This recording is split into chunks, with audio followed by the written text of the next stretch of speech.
The sun burned red over the dusty plains of Aurelia, a harsh planet far from the human colonies. Its skies were always hazy, filled with swirling ash and smoke from the factories scattered across the horizon. In one such grimy settlement, a young being named Lyra crouched on the cold stone floor, her wrists bound in heavy iron chains. The chains were old and rusted, but they dug into her skin, leaving raw marks that reminded her of every day she had spent as a prisoner. Lyra's world had always been harsh. From the moment she could remember, she had been considered worthless, nothing more than property to the merchants who ran the trading posts. They barked orders, shoved her around, and laughed at her when she fell. She had learned quickly that resistance brought pain, and pain was something she had grown far too familiar with.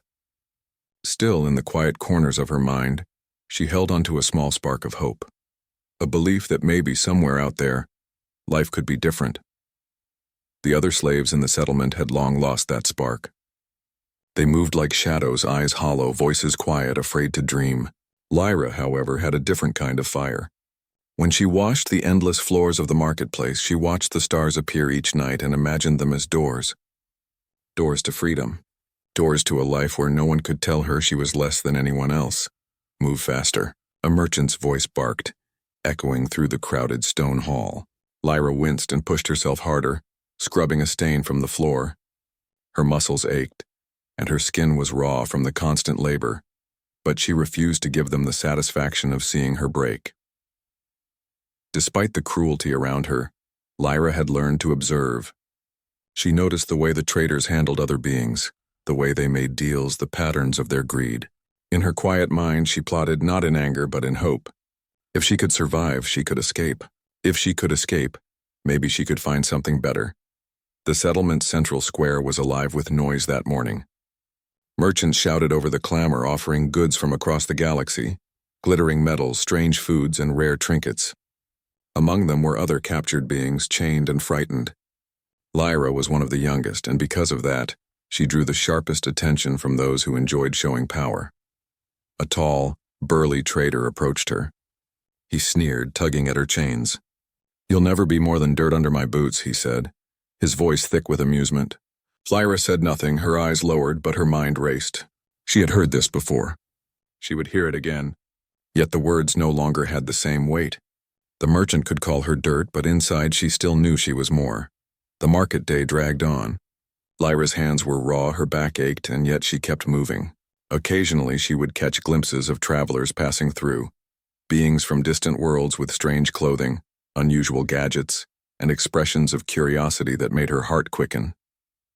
These visitors never stayed long, but in their brief presence, Lyra imagined a life beyond chains. That afternoon, a new figure entered the settlement. Unlike the usual traders and buyers, this one moved with calm confidence. His skin was lighter than most in the marketplace, and his eyes held a quiet intelligence. He observed everything around him, not with cruelty but with attention. Lyra felt a strange sensation as he paused near her. Unlike the others, he did not see a broken creature to exploit. He seemed to see possibility. Lyra instinctively turned her gaze away, unsure if she wanted to be noticed. The man, a human, knelt slightly and looked at her with a strange mix of curiosity and respect.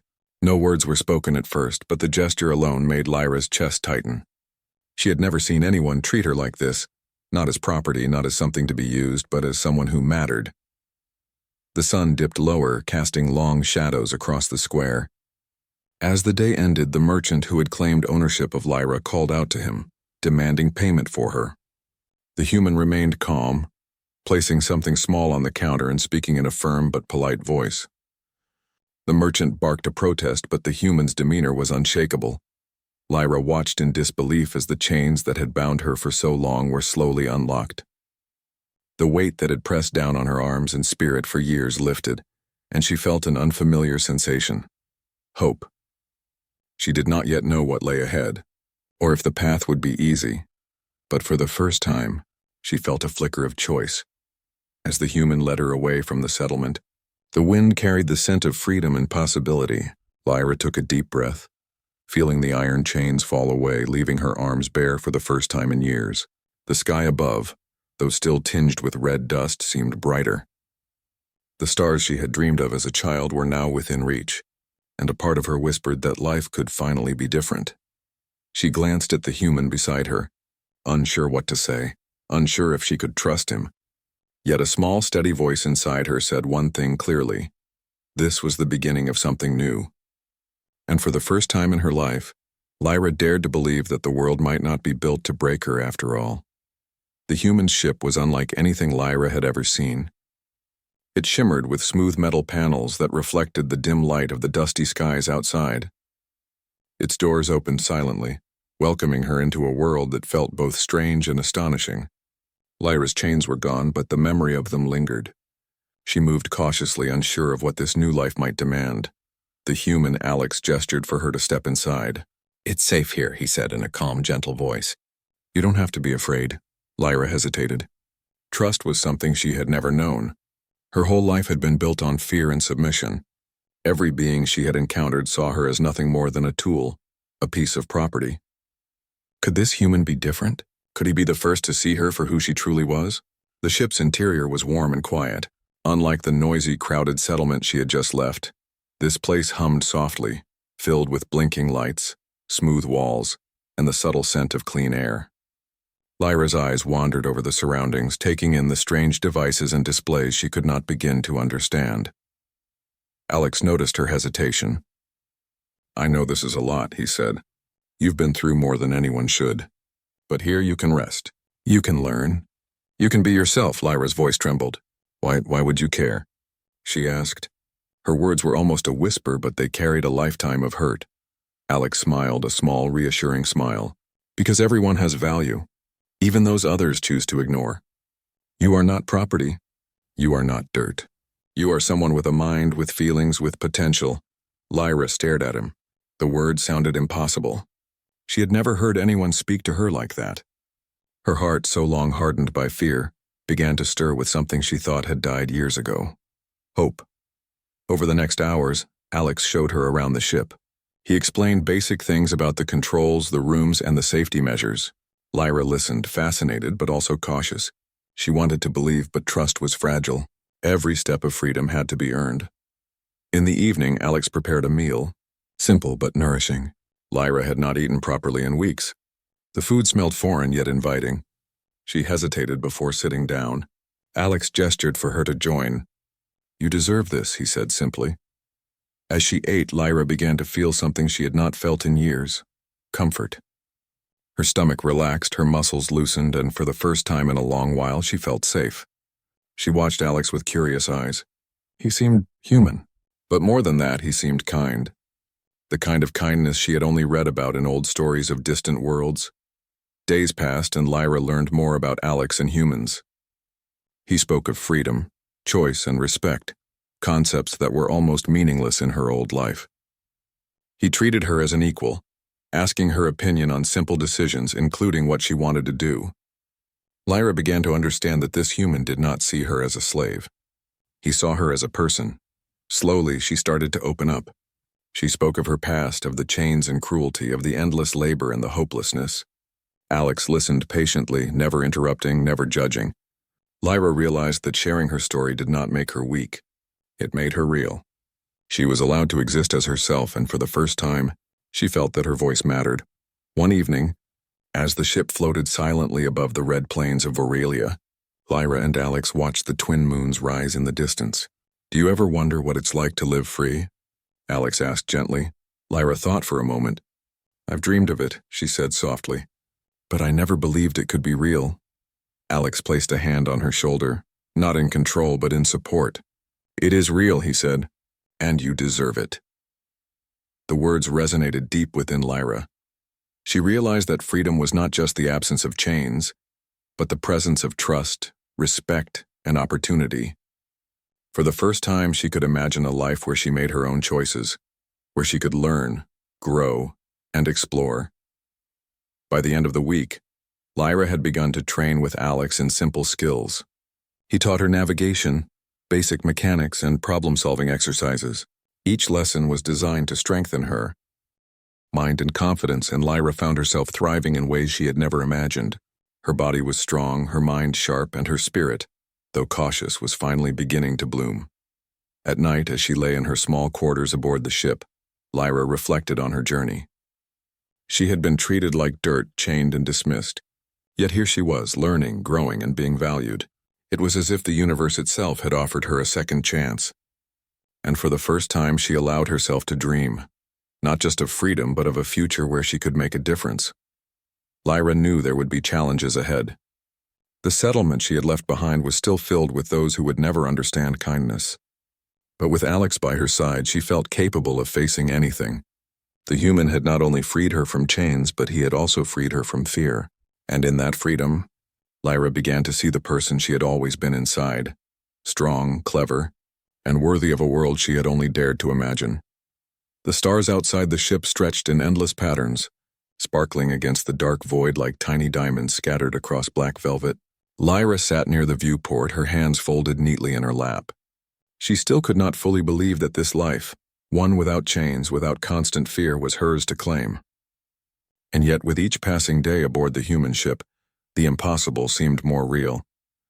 Alex moved around the cabin, checking instruments and monitoring the ship's systems. Despite the advanced technology surrounding them, he made every task look simple, graceful. Lyra watched, curious, and slowly realized that this human was not only kind but also highly skilled. He had built this ship with his own hands, traveling across the stars with nothing but determination and knowledge. To Lyra, he seemed like someone who could face anything and survive. "You're thinking too hard," Alex said suddenly, glancing at her with a knowing smile. "The stars don't move because we worry about them. They just move, and so can you." Lyra tilted her head. "Move?" she asked. I don't understand." Alex walked over and sat beside her. "I mean grow, change, and take control of your life. You've been told you're nothing for so long. You might forget that you have a choice. You can decide who you want to be and what you want to do." The word struck Lyra with unexpected force. Choice. Something she had never had. The chains she had known all her life had not just held her body, they had tried to hold her mind too. And now, sitting beside this human who believed in her, she realized her mind was free for the first time. Over the next few days, Alex taught her small tasks aboard the ship. Lyra learned how to operate the communication console, how to check the engines, and even how to navigate using the stars. Each task seemed simple to Alex, but to Lyra it was a revelation. She had never been trusted to handle anything before. Each success made her chest swell with pride and confidence she had never known. One evening, after a long session practicing star navigation, Lyra slumped into a chair. "I never knew I could do anything," she said softly, almost to herself. Alex leaned against the counter, watching her. "That's because no one ever gave you the chance. But now you can. And you're already proving that you're capable of far more than you or anyone else realized." Lyra felt a warmth in her chest. Not the warmth of comfort or food, but something deeper, the warmth of being seen and valued. She realized she was beginning to trust Alex, not because she had to, but because he had earned it. Every kind gesture, every patient explanation, every moment of respect had built a bridge over the years of fear and pain she had carried. That night, Lyra lay in her quarters, staring at the soft glow of the ship's interior lights. Her thoughts wandered to the settlement she had left behind, to the other beings trapped in chains. A mixture of sorrow and determination filled her. She had been rescued, yes, but she could not forget those who were still suffering. She made a quiet promise to herself.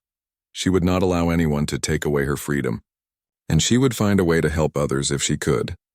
The following morning, Alex introduced a new lesson: problem-solving exercises that tested Lyra's reasoning and creativity. He presented challenges that required logic, quick thinking, and teamwork. At first, she struggled, unsure of her abilities. But Alex guided her patiently, never criticizing, only encouraging. Slowly, she discovered that her mind was sharp and her instincts strong. She could solve problems, anticipate consequences, and even predict outcomes, you see? Alex said, smiling as Lyra completed a particularly tricky task. "You're learning not just to follow, but to lead. That is what makes humans and other intelligent beings special. We use our minds, our courage, and our curiosity to shape the world." Lyra's heart raced. She had never thought of herself as a leader. The idea had always seemed absurd. And yet here she was, beginning to understand that she had the potential to make choices, to solve problems, and to protect herself. Days turned into weeks. and Lyra's confidence grew. She explored the ship more freely, learning the layout, helping Alex with routine tasks, and even offering suggestions. She felt alive in a way she had never known. Her spirit, once dulled by chains and cruelty, began to shine brightly. One quiet evening, as the ship drifted through a field of shimmering asteroids, Lyra finally spoke a truth she had held inside for years. I think I can be free," she said, her voice trembling with hope. Alex turned to her, his eyes soft but firm. "You already are, Lyra. Freedom is not about where you are, it's about what you believe about yourself. You have the strength, the mind, and the courage. You can choose your path and you can make a difference." Lyra smiled for the first time in years, a smile that was not born of relief alone, but of discovery. She was learning to trust not just Alex but herself. And in that trust, she found something far greater than safety or comfort. She found the spark of her own power, the beginning of a life that was truly hers. For the first time, Lyra dared to imagine the possibilities. She could grow, explore, and even help others who were trapped in the darkness she had known. And as she looked at Alex, she realized that humans, with their courage, kindness, and vision, had shown her what she had always been capable of becoming. The human ship sailed silently through the cold void of space, distant stars reflecting like scattered jewels across the dark expanse. Lyra had grown stronger over the weeks, learning, observing, and testing her own limits. But freedom, she was beginning to understand, was not without danger.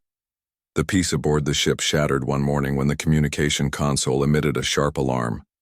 Red lights flashed, and Alex's face hardened as he examined the incoming message. "They found us," he said, his voice calm but serious. "The traitors from Virilia, they're coming for you." Lyra's heart skipped a beat. Fear she had long buried surged back for a moment, but she quickly pushed it aside. She had learned from Alex that fear could be managed and courage could be chosen. "What do we do?" she asked, her voice steady despite the tension. Alex smiled faintly. "We prepare and you're going to help."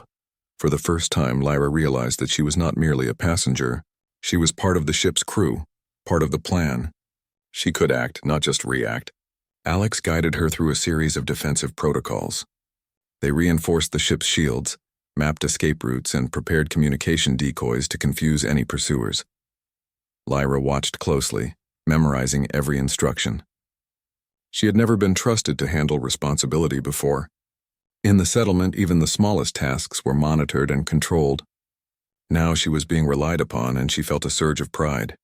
When the Virilia traitors appeared on the ship's sensors, Lyra's heart pounded with both fear and determination. The alien ships were large and menacing, bristling with weapons, but Alex's calm confidence steadied her. "We've done everything we can," he said. "Now we move."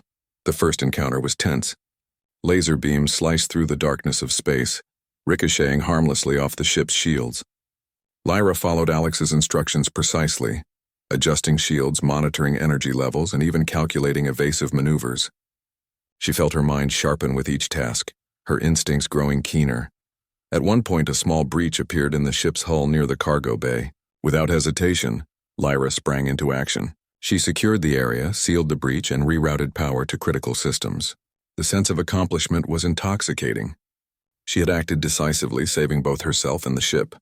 Alex watched her silently, a hint of pride in his eyes. "You're doing brilliantly," he said later, once the immediate danger had passed.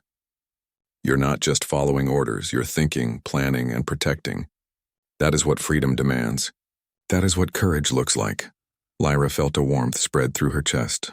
She realized that the chains she had known her entire life were not just physical, they were in her mind. And now she was learning to break them in every way possible. Over the following days, the traitors attempted several maneuvers to intercept the ship. Each time, Lyra's growing skills and quick thinking helped them evade capture. She guided the ship through asteroid fields, recalculated routes through gravity wells, and even suggested decoys to mislead their pursuers. Every success bolstered her confidence, proving to herself that she was capable of far more than she had ever imagined. But it was not just skill that mattered. It was courage. During one particularly tense encounter, a sudden attack forced Lyra and Alex to make a critical decision. The traitors were closing in fast, and a collision with a nearby asteroid was imminent. Lyra's mind raced. She recalled everything Alex had taught her: trust in her instincts, use her mind, and act decisively. She spoke quickly, directing Alex to adjust their trajectory while she managed power to the engines. The ship shuddered violently as it narrowly escaped disaster. When the dust of the asteroid field cleared, Lyra felt a rush of exhilaration mixed with relief. She had faced danger and survived, not because someone had protected her, but because she had acted. Later, as the ship floated safely through open space, Lyra looked at Alex. I think I understand now, she said softly. Freedom isn't just leaving chains behind. It's about standing up, even when you're scared. It's about using what you've learned to protect yourself and others. Alex nodded. Exactly. And you're doing it beautifully. Humans have always believed that courage, intelligence, and compassion are what makes someone truly powerful. You're proving that to yourself and to anyone who doubted you. Lyra felt a deep sense of pride. She had been chained and treated like dirt, but now she was rising. She was learning to trust herself, to think clearly, and to act boldly. And in that rising, she realized that she could inspire others, show them that even in the darkest circumstances, hope and courage could shine. As the human ship sailed further from Aurelia, Lyra stood at the viewport watching the red planet fade into the distance. Behind her were chains, cruelty, and fear. Ahead were stars, freedom, and endless possibilities. And she knew that with courage, intelligence, and trust, she could face whatever came next. For the first time in her life, Lyra felt truly alive and truly free. The stars stretched endlessly before Lyra as the human ship glided smoothly through the void. The danger from Aurelia had passed, leaving only lessons learned and confidence gained. For the first time, she felt the weight of her past truly lifting. The chains that had bound her body and spirit were gone, replaced with the knowledge that she could shape her own future. Lyra walked through the ship's corridors, her steps light but purposeful. Alex was busy checking the navigation systems, but he glanced at her with a small, encouraging smile. "How are you feeling?" he asked. Lyra hesitated, then smiled. "I feel alive, strong, free." Alex nodded, as if he had known all along that this day would come. "That's the feeling that matters," he said. "Freedom is not just about leaving a place, it's about knowing that you can make your own choices, face challenges, and take control of your life." Lyra paused by the viewport, watching distant nebulae swirl in colors she had never imagined. She thought of the settlement she had left behind, of the others still trapped in chains, and a quiet determination filled her. Freedom was a gift, yes, but it also carried responsibility. She had been rescued, but she wanted to help others who had no one to trust, no one to believe in them. Over the following days, Lyra and Alex worked together to chart new courses through unexplored regions of space. Alex taught her more about human ways of thinking, strategy, problem-solving, and empathy. Lyra absorbed everything eagerly, realizing that humans had a unique ability to see potential where others saw only limitations. Their courage, their belief in value, and their respect for life had changed her forever. One morning, Lyra spoke quietly as they traveled past a glowing star. "Alex, you gave me freedom. You showed me that I can be more than I ever imagined. But what now? What happens next?" Alex turned to her, eyes calm but filled with warmth. "Now you choose. You can continue traveling with me, learning and exploring, or you can find your own path, build your own life, and see where the stars take you. Freedom is your right. You decide what to do with it." Lyra considered this. For years, she had only reacted to the world around her, forced to obey and survive. Now the choice was hers. She realized that freedom was not just the absence of chains, but the power to make decisions, to act on her own will, and to create the life she wanted. "I want to see the universe," Lyra said finally. "I want to learn, grow, and help others if I can. And I want to do it as myself, not as someone's property." Alex smiled, a proud, gentle smile. "Then that is what we will do. And I'll be right here to support you if you want." Lyra's heart swelled. She had never experienced such acceptance and encouragement. She realized that humans, with their belief in freedom, courage, and potential, could inspire even the most oppressed beings to rise above their circumstances. And she wanted to carry that lesson forward wherever the stars might lead. In the weeks that followed, Lyra proved herself a capable and confident partner. She navigated tricky asteroid fields, solved complex technical problems, and even suggested improvements to the ship's systems. Her confidence grew with each success, and she felt a deep sense of pride that had nothing to do with being owned or controlled, only with being herself. One evening, as they floated near a distant planet with soft blue oceans, Lyra looked out at the horizon. "Do you ever think about the people we left behind?" she asked. Alex nodded. "I do. And that is why what we've done matters. We cannot save everyone, but we can inspire change. Your courage, your intelligence, your willingness to trust and act, these things will ripple outward. One person's freedom can spark hope for many." Lyra smiled, understanding fully for the first time what he meant. She was no longer a prisoner, no longer defined by chains or cruelty. She was capable, intelligent, and free, and in that freedom she felt an unstoppable determination to live fully, explore boldly, and help others wherever she could. Finally, Lyra made her choice. She would continue traveling with Alex for a time, learning all she could from him and the human ways of courage, wisdom, and empathy. But she also knew that one day, she would strike out on her own, carrying the lessons she had learned to worlds she had yet to see.